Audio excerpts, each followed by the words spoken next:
Hello, dear sister. My announcement today is that my book, What All Spirit Babies Want Their Mamas to Know, is now available on Amazon in paperback or Kindle. So now it's available in three versions. I'm going to keep it as an ebook available on my site for those who prefer that, but then you can also get it on Amazon. And I'm excited about that. It's been a labor of love. Now that it's over, I will be able to be on my website more, doing videos more, being more present. So I'm happy about that. I want to thank those that are starting to leave reviews. I truly appreciate it. Every little bit helps. For those who will be leaving reviews, if you're not feeling shy, don't be afraid to get personal. Tell a little bit of your story if that feels comfortable for you, because your review will help other mothers connect with their babies, and that's really what we want. Is we want all the mothers that want to connect to their babies. So thank you. What I'd like to do today actually is read an excerpt from my book, for those who are considering it or wondering about it.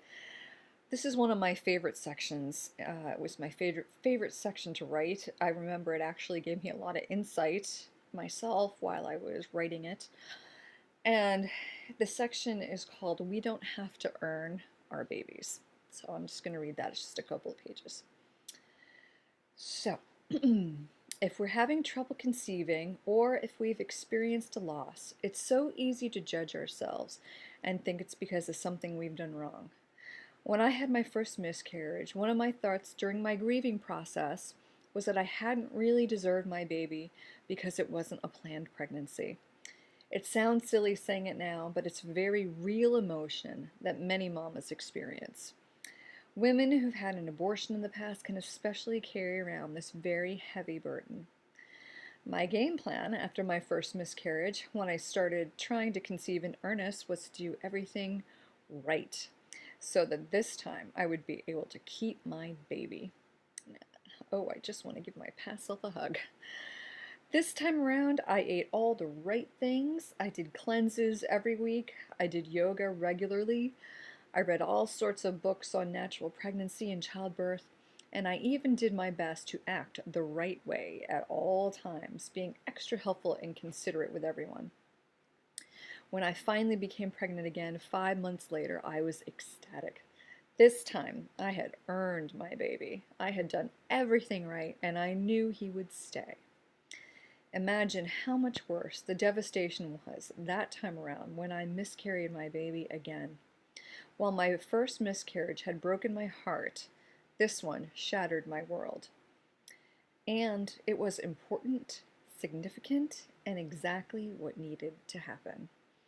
I had too strong a hold on what I thought was right and wrong, which is based on all sorts of false judgments.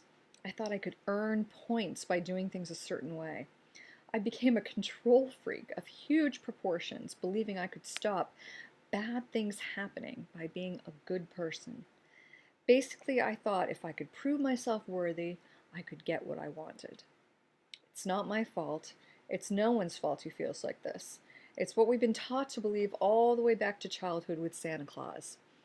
If you act nice, you get presents. If you act naughty, you get shit. It's one of the lies of the old world that we must shed. My second miscarriage didn't happen because I didn't deserve my baby, and it didn't happen just to prove me wrong or to punish me for believing in old worn-out lies. My miscarriage served me by shattering the world that was based on all those old beliefs. All at once, the false truths were severed from my perception.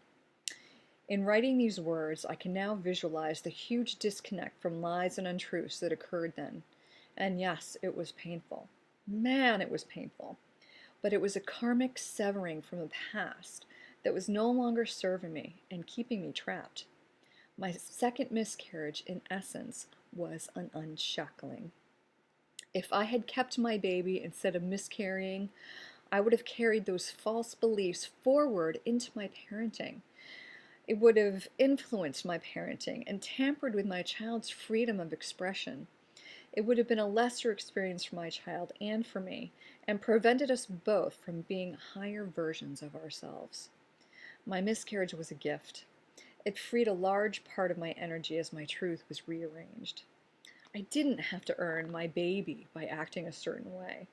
I didn't have to deserve my baby by being a perfect person. And I didn't have to be nice just so that Santa would bring me a present. It is our birthright to have our heart's desires. If it's part of our dream, it's part of our future.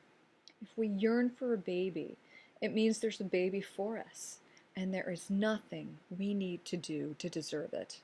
We are already worthy and more than enough, just as we are. The thing I really want to point out in that section was if I had had my baby that second pregnancy and carried those false beliefs of right and wrong and deserving and earning into my parenting, I would have been a very different parent, a more limited parent.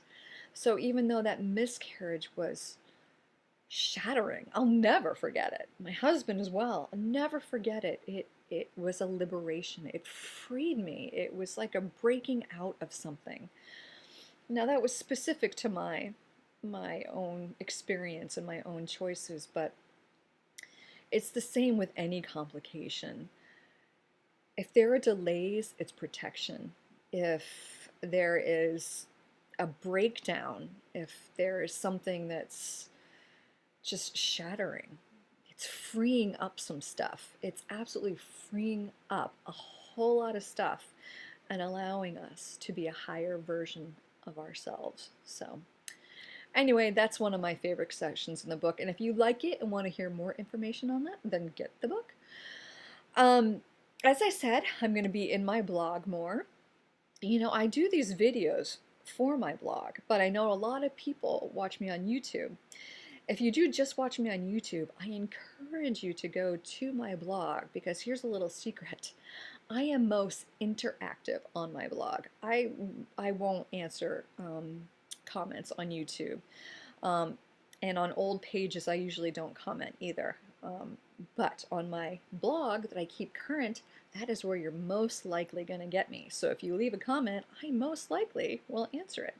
So anyway, if you're viewing me on YouTube, go to the blog and leave a comment, and that's where you'll find me. All right, that's all we got for now, but also one more thing. If you do read my book, I encourage you to email me with any questions or any areas you'd like me to expand upon, because I do have a series of videos going, FAQs, reader questions, where I will expand on any concepts that are in the book, or if you have questions that it brings up. If it's something that will help more women, which all questions usually do, then I will include it on my video blog session. All right, I love you. If you read my book, I hope it resonates with you. And if you're one of the first to read my book, then I'm going to give you a hug because you're a fellow forerunner, and we're going through it right now, aren't we? It's tough, but we got this. I love you.